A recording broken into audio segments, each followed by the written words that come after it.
En primera persona, un espacio para descubrir el lado B de la gente. 30 minutos para conocer más sobre nuestros referentes y las historias que han forjado a la ciudad.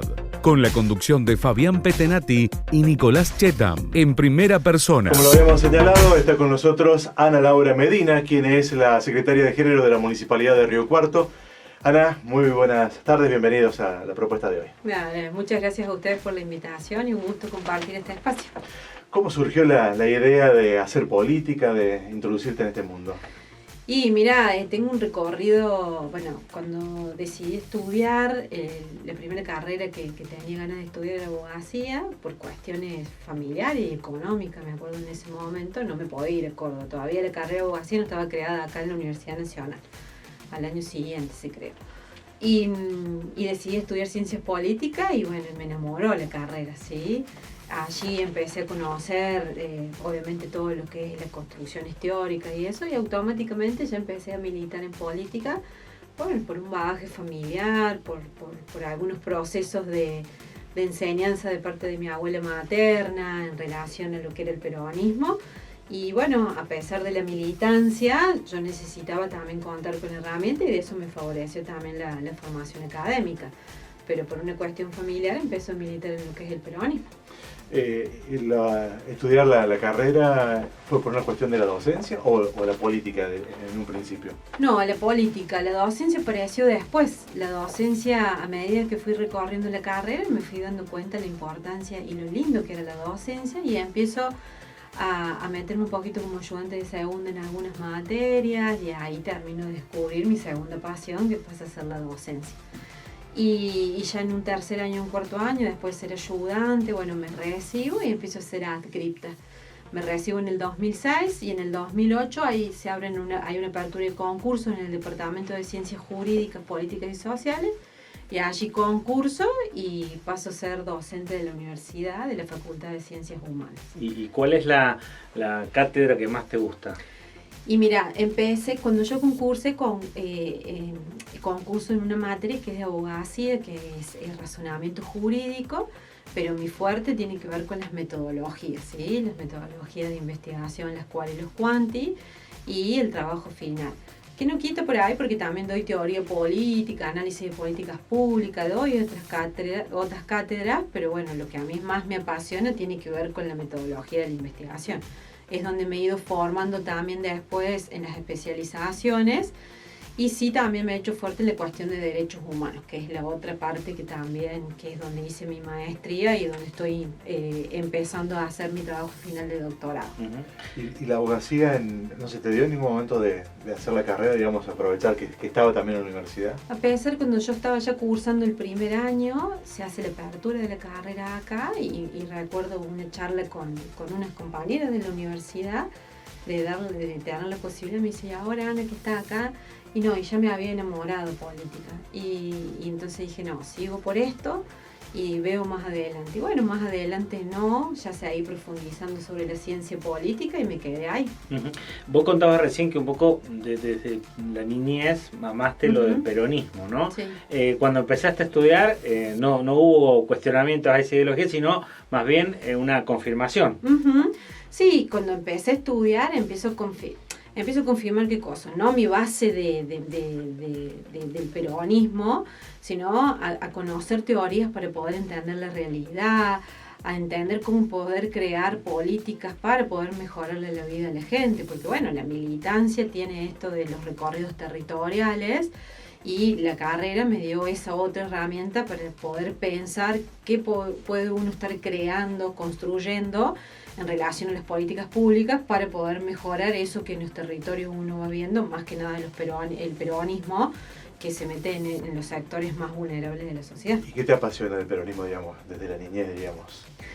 Y a mí me apasiona trabajar con el otro, siento una identificación de las historias de vida. Yo vengo de clase trabajadora, laburante, de haber pasado, yo por ejemplo la universidad la pude transitar gracias a una beca universitaria, si no ya se complicaba mucho. Nosotros somos 3 hermanos, ninguno de mi hermana más grande y mi hermano del medio quiso estudiar, yo fui la tercera, El único sustento era la jubilación de mi abuela y mi mamá, que era empleada de comercio. Entonces era empezar la carrera y entender que había que hacerle tiempo, el sacrificio de tener la fotocopia. Bueno, cuando me pude comprar mi primer libro, yo los fines de semana trabajaba en Marra, me acuerdo que trabajaba en el guardarropa de Marrakech, donde trabajaba mi tío, que fue histórico, el Nene Medina, y ahí yo fui acompañando todos los fines de semana, empecé a laburar, y laburé por 5 años como para poder tener ese ingreso, para poder ayudar a la beca, o si tenía la posibilidad de comprarme algo para mí. Me apasionaban los libros nunca fueron tan accesibles para comprar, y bueno, entonces ese era como un remanente para tener, obviamente acompañado de la beca, más la ayuda de la familia. Y el hecho de esto del peronismo, que es lo que más me gusta, el poder trabajar para el otro, los principios estos de justicia social, de equidad, de poder generar sobre todo para los que más lo necesitan. ¿Y cuándo llegó la primera oportunidad de ejercer un cargo público? Mira, yo durante el transcurso de la universidad fui militando en la juventud peronista en ese momento, porque ya uno ya no pertenece más a ese grupo etario, aunque me encantaría. En el 2007 ya estábamos, fines del 2006, principio del 2007, empiezo a militar con mucha fortaleza el proyecto político para que Juan Schiaretti fuera gobernador en ese momento. Bueno, ya militando en la juventud, ahí empieza un trabajo mucho más firme. Yo ya recibido también, porque bueno, durante el proceso de estudio le dediqué mucho tiempo al estudio y la militancia quedó en una segunda instancia. Y en el 2008 me convocan a trabajar en lo que era la descentralización de acá del gobierno provincial, y lo hago en la delegación del Ministerio de Desarrollo Social en el área de discapacidad. Y ahí empiezo todo lo que es el trabajo, dentro de lo que es el Estado. Y ahí tuve 2 años y medio hasta que me convoca Lalo Muñaini para ser defensora del pueblo adjunta, que ese fue como el salto, diferenciado, cualitativo en el cargo público. Y bueno, ahora como secretaria de Género, venís trabajando desde la primera gestión del actual intendente Llamosas, con distintos cargos, pero siempre con el tema género, niñez, adolescencia, familia. Son áreas muy sensibles. ¿Cómo se hace para sobrellevar las situaciones que a veces se tienen que ver, ¿no? Porque lamentablemente vivimos en una sociedad con mucha violencia, con problemas familiares, de género. ¿Cómo se convive con eso? Es muy difícil, y mirá qué tan difícil fue para mí que yo tuve que dejar en la primera gestión antes de finalizar, porque mi salud se había deteriorado un montón. Yo tengo un antecedente de problema en mis cuerdas vocales, había empezado nuevamente con eso, ya venía con un tratamiento hace mucho tiempo, estaba con ataques de pánico. Es difícil porque, bueno, son situaciones muy complejas las que se viven en estas áreas, sobre todo la de niñez, cuando las situaciones de abuso, de maltrato, de violencia, cuando tenés que tomar la definición de tomar una medida excepcional. Una medida excepcional es determinar, pedirle al organismo de aplicación que retire un niño de un seno familiar. Y no son decisiones fáciles, entonces en esas áreas se pone mucho el cuerpo, y el cuerpo se desgasta no solo físicamente, sino que psíquicamente. Entonces yo ahí profundicé mi trabajo en la terapia, con una psicóloga. El trabajo en equipo es fundamental, pero son áreas muy complejas. Y sobre todo cuando uno se lo toma con el compromiso y la responsabilidad de entender que está trabajando con un otro que le está atravesando la vida de la peor manera. Uno trabaja con distintas historias de vida y con la parte más dolorosa, porque hay que estar en un proceso de entrevista cuando un niño o una niña contar un abuso, una situación de maltrato, o cuando tenés que ir al territorio y te encuentras con situaciones de enfrentamientos familiares y los técnicos. Y yo en esos procesos siempre he acompañado. Literalmente uno pone el cuerpo y vuelve destruido emocionalmente. Las emociones juegan un papel fundamental cuando uno va recorriendo eso. ¿Ese fue el momento más duro tuyo personalmente en la política? Sí, y ahí sí me vuelvo a emocionar, porque en el momento de dejar el cargo fue muy difícil, porque era dejar un equipo que, bueno, cuando en el 2016 me tocó asumir, era un equipo que yo ya lo había conocido, lo conocí, que hubo muchos cambios de ese equipo por todas las cuestiones políticas que se dieron en esa primera parte de la gestión.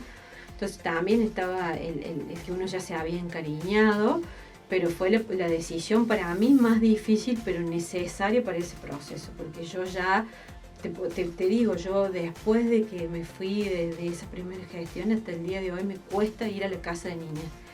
Ir a esa casa me genera muchos movimientos internos, por lo general salgo llorando, porque bueno, uno vivió tanto ahí adentro, tan vertiginoso, encima fue en medio de la pandemia que también se profundizaron todas estas cosas, estas situaciones.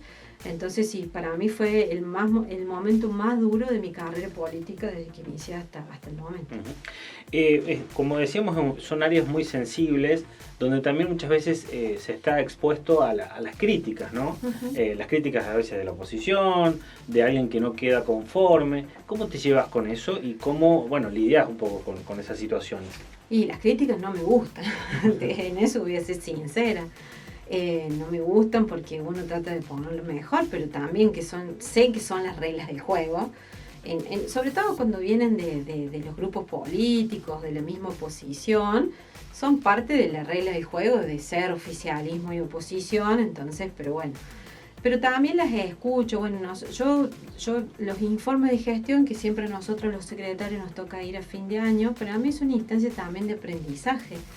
Porque uno tiene que aprender a escuchar cuál es la visión que ellos están teniendo de la ciudad y también tomar lo que... Y me pasa, me ha pasado de críticas constructivas a través de los intercambios de los concejales y las concejalas, y uno aprende de eso, lo mismo de algunas organizaciones, de la misma ciudadanía. No es un tema fácil la cuestión de género, sobre todo la cuestión de género. Lo de niñez, si bien hemos tenido un avance y una apropiación de la sociedad en relación a estas cuestiones, lo de género termina siendo todavía un tema tabú, un tema que hay muchas personas que no les gusta hablar, que se familiariza automáticamente con algo. Entonces son temas complejos. Pero las críticas sí, si les tengo que ser sinceras, no me gustan, pero también, después que se me pasa un poco el enojo, bajo y ahí digo, a ver qué es lo que... Y también, eso uno le enseña a aprender a escuchar. La cuestión de género, fundamentalmente, la violencia de género que realmente la sociedad está muy, muy afectada, digamos. Uh-huh. Hay un sinnúmero de cuestiones, de factores. ¿Cree que se ha avanzado en este aspecto? Por lo menos se visibiliza que antes se ocultaba. Sí, son temáticas que se han puesto en la agenda de no hace mucho tiempo. Si bien es una lucha que lleva décadas de parte, sobre todo de las mujeres, en esto de buscar la paridad en relación al varón, de la paridad en todos los sentidos, de reconocimiento de derechos también sobre las diversidades o disidencias. Es un tema que se ha puesto en la agenda a partir, de las construcciones que ha hecho el Estado en sus distintos estamentos, nacionales, provinciales y locales. Nosotros tenemos que reconocer que, por ejemplo, la ciudad de Río Cuarto es una de las pocas que cuenta con la jerarquía de un área como esta, como la de género. Y eso es importante que los estados hagan el puntapié inicial. Obviamente que falta mucho todavía, pero a nivel internacional el movimiento feminista ha hecho también en todas sus vertientes que estas áreas se empiecen a posicionar. Y yo creo que ya no hay un paso hacia atrás. Uno por ahí escucha discursos de distintos personajes, porque para mí no son referentes, a nivel nacional y también provincial, de como que estas áreas tendrían que desaparecer, no tendrían por qué existir, pensando en el principio básico de la Constitución. Porque si estas áreas hoy no estuvieran, estaríamos bastante en condiciones de desigualdad, peor de las que estamos, porque todavía no podemos hablar de una verdadera paridad.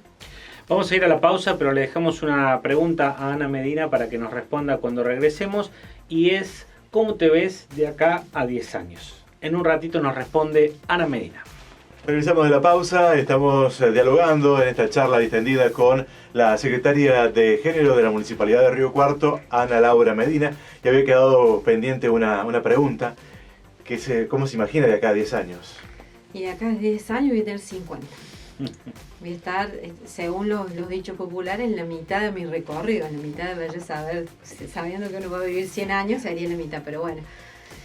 Me veo haciendo lo que hago. Yo he decidido no maternar, ¿sí? Así que digo, la cuestión de hijos no ha sido una decisión de vida.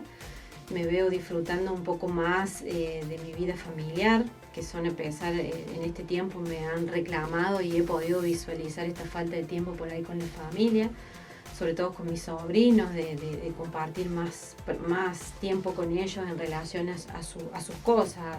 Hay un encuentro de fútbol, un partido de tenis, un fin de semana, las vacaciones, que bueno, durante mucho tiempo lo he postergado o he quedado quizás en una segunda instancia. Me sigo viendo en la universidad porque para mí la docencia es una pasión y no sé si me sigo viendo todavía en la gestión pública. Eso sí, por ahí uno va pensando hasta cuándo. El ejecutivo es muy desgastante. Estar en el ejecutivo conlleva, si bien obviamente en todas las aristas de la política es el 24/7, pero en el ejecutivo en estas áreas son procesos que desgastan mucho en lo emocional y lo físico también. Uno se ve mucho más vieja, ya las canas, las arrugas empiezan a aparecer en los procesos de la vida, que es normal.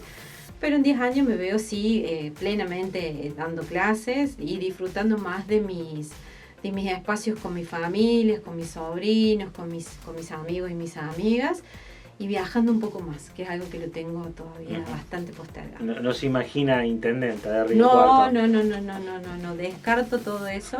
Es un sillón que no me gustaría sentarme.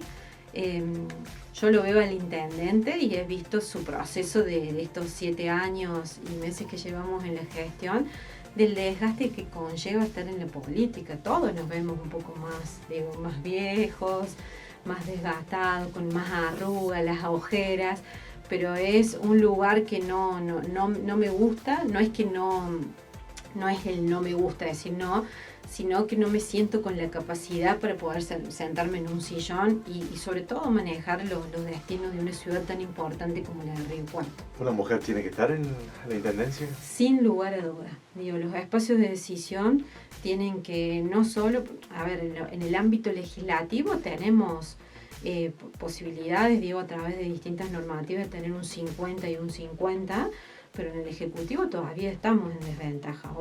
Hoy somos solo 2 secretarias en relación a 10 secretarios. Entonces, digo, los cargos de decisión no solo simplemente son para estas áreas sensibles, porque por lo general en las áreas sensibles estamos las mujeres, sino que también podamos estar ocupando áreas quizás un poco más duras, como obras públicas, servicios públicos, economía, y sin lugar a duda que puede una mujer, si así lo desea y quiere, ocupar el sillón de mujer. A lo largo de este tiempo que has estado en el gabinete, ¿te has hecho amigos, amigas? Sí, tengo grandes amigos. Por ejemplo, un gran amigo del gabinete es Gastón, el subsecretario ahora de Gobierno y Prensa. Con Gastón también compartimos mucho de la vida. Él fue estudiante mío de la universidad. Era un Gastón rebelde, como sigue siendo hoy, pero compartimos. Él es como mi hermano de la política, con él, su familia, con Moni, con la Alfon, y con él el hecho de conocernos esto en profundidad, del enojo, la risa. Para él soy la negra, ahí viene la negra Medina, y para mí es el negro Maldonado, pero es un gran amigo de esos amigos de verdad. Y después tengo un excelente vínculo y amistad con otros. Por ejemplo, me llevo muy bien con Germán, con Guillermo, con Agustín. Tengo buen vínculo con todo el gabinete. Con mis dos subsecretarias, digo, no son mías porque trabajo en mi órbita, pero no las conocía. A Marilina, por ejemplo, la conocí siendo concejal. A Meli, que es la subsecretaria de las mujeres, no la conocía y tenemos un excelente vínculo, entendiendo las diferencias de criterios, de identificaciones por ahí ideológicas y partidarias, pero tengo un excelente vínculo con ellas. Y después con el resto del gabinete me llevo muy bien, sí, pero bueno, mi amigo del gabinete es Gastón. Está bien. ¿Y yo de debatir los proyectos, diríamos? Sí.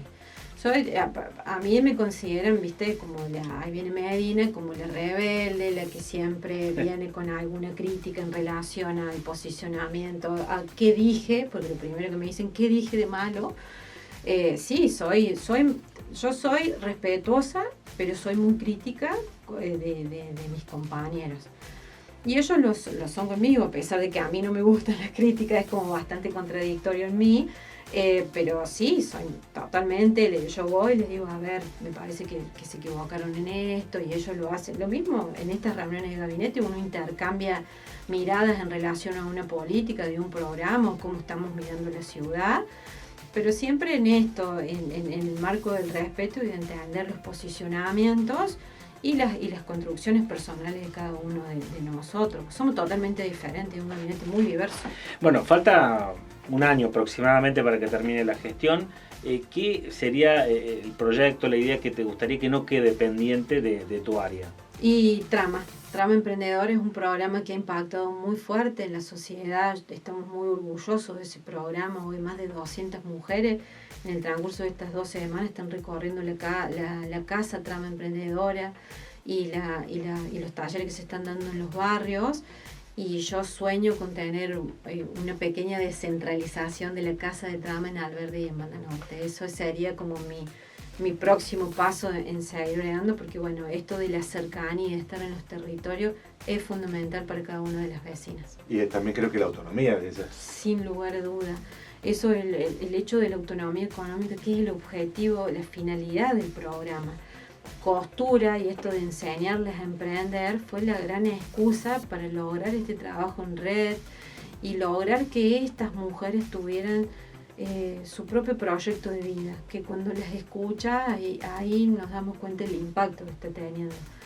Muchas de ellas han logrado salir de ese círculo de la violencia gracias a haber adquirido, al haber estado con otra mujer que tiene la misma historia, que le atravesó la misma historia, de fortalecerte, esto de la trama, de las redes, y el hecho de lograr con ellas esto de la autonomía económica, ¿sí? La finalidad es esa.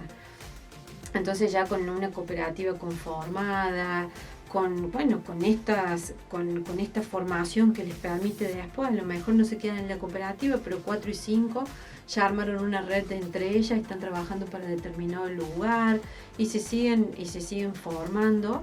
Y me voy a quedar con una vecina, me acuerdo, de allá de San Eduardo, me dijo, después de pensar tanto en otro, hoy puedo pensar en mí. Entonces es decirle, bueno, le estamos dando la oportunidad a un montón de mujeres que no tuvieron la posibilidad en su momento de poder tener una herramienta que les posibilite no solo tener la autonomía económica, sino en ponerse en primer lugar en ese núcleo familiar, con todo lo que eso conlleva. A nivel provincial, nacional, ¿te seguís referenciando con Schiaretti y por ahí alguna otra figura? No, yo siempre cuando comencé a militar y todo fue en el proyecto de Juan Schiaretti, y lo sigo haciendo hasta el día de hoy. Hoy estamos próximamente a pasar por una instancia, una contienda electoral tan importante como las PASO, y a ese proyecto político yo me siento identificada, lo sigo militando, porque considero que Juan Schiaretti es un referente no solamente desde lo político, sino que entiende la lógica del funcionamiento de la política en lo que hace a la gestión. Trabajando, a la par de él, he aprendido muchísimas cosas, a entender esto no solo de la cuestión de la gestión, sino de esto del progreso, de cómo trabajar, de cómo articular. Entonces es un proyecto en el que siempre me identifiqué y en el que me siento identificado, por lo cual milito hasta el día de hoy. ¿Las mujeres creen que se han empoderado hoy en día? ¿O todavía falta para llegar a ese proceso, si bien ha habido mucho avance? Ya me voy a pelear con vos, Fabián. La palabra empoderar no me gusta, no la uso mucho. Creo que estuvimos y estamos insertos todavía en un paradigma del que las mujeres se nos enseñaron, sobre todo esto de las tareas del hogar, de hacernos cargo de lo que hace exclusivamente a la familia, del cuidado de nuestros hijos e hijas. Y que después en estas últimas décadas, el papel de la mujer trasciende la casa, ¿sí? El hogar, y es mucho más que eso. Yo no sé si creo que empezamos a reconocer que tenemos otros derechos, que podemos ocupar tranquilamente la gerencia de una empresa, que podemos ocupar un cargo político. Digo, no, siempre digo esto, no vamos en contra del varón, sino que queremos ocupar los mismos lugares, pero nosotros tenemos una sobrecarga que tiene que ver con las tareas del cuidado. Entonces, en esto de tratar de equidad, de equiparar, de generar, bueno, también es una cuestión para el varón. Nosotros tenemos licencia de maternidad de 6 meses y a ustedes solamente se les permite, con suerte, 3 días o una semana. Entonces, digo, tampoco se les posibilita a ustedes esto de paternar, de acompañar. Entonces, hay que ir desarmando esta estructura tan fija que se ha hecho a partir del patriarcado, y permitir esto vivir en una plena igualdad. Y las mujeres estamos en igual condiciones que el varón, ¿sí? Lo que pasa es que nos han dado las oportunidades. Bien, la última pregunta, que también es común a todos. Así es. Un aspecto que tiene que ver fundamentalmente ¿qué hubiese hecho si no hubiese sido docente ni política? Creo que hubiera sido psicóloga. Los otros días, justamente en la oficina, porque comparto mucho espacio con psicólogas en los distintos ámbitos laborales, porque en la universidad también tengo colegas en otras cátedras, y capaz me gusta mucho escuchar, me gusta analizar la situación y poder dar herramientas para que puedan superar eso. Quizás hubiera sido psicóloga. Muchas gracias, Ana, por la visita. No, muchas gracias a ustedes. Hasta la próxima semana.